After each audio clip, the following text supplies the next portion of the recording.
नमस्कार मित्रांनो, मी हर्षदा लिटिल एकोजमध्ये तुमचं स्वागत करत आहे। आज एक नवीन कथा, शब्दांच्या पलीकडचं शिक्षण। सौरभ एक 10वीचा विद्यार्थी, चेहऱ्यावर कायम गोंधळ। शिक्षक काही विचारायचे आणि त्याचं मन भरकटायचं। हे तुला जमणार नाही सौरभ, अशा वाक्यांनी त्याचं मन दररोज तुटायचं। मला वाटतं मी पासच होणार नाही।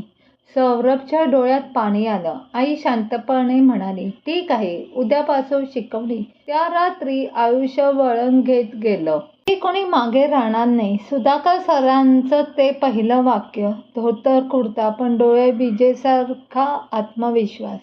सौरभचा नवा प्रवास सुरू झाला।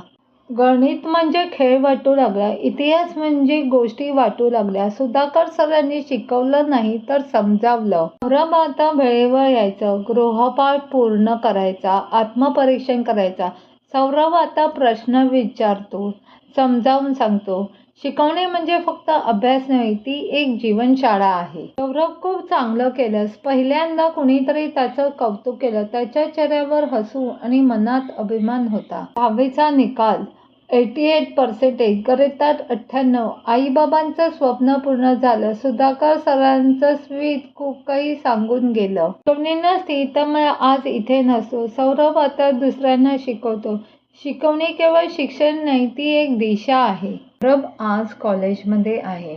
तो आजही आठवतो, जर त्यावेळेस माझ्या आईने शिकवणीसाठी पाऊल उचललं नसतं तर कदाचित मी आज कुठेही पोचलो नसतो। आज तो इतर मुलांना शिकवतो, दरवेळेस म्हणतो, शिकवणी म्हणजे केवळ शिक्षण नव्हे, ती एक दिशा आहे।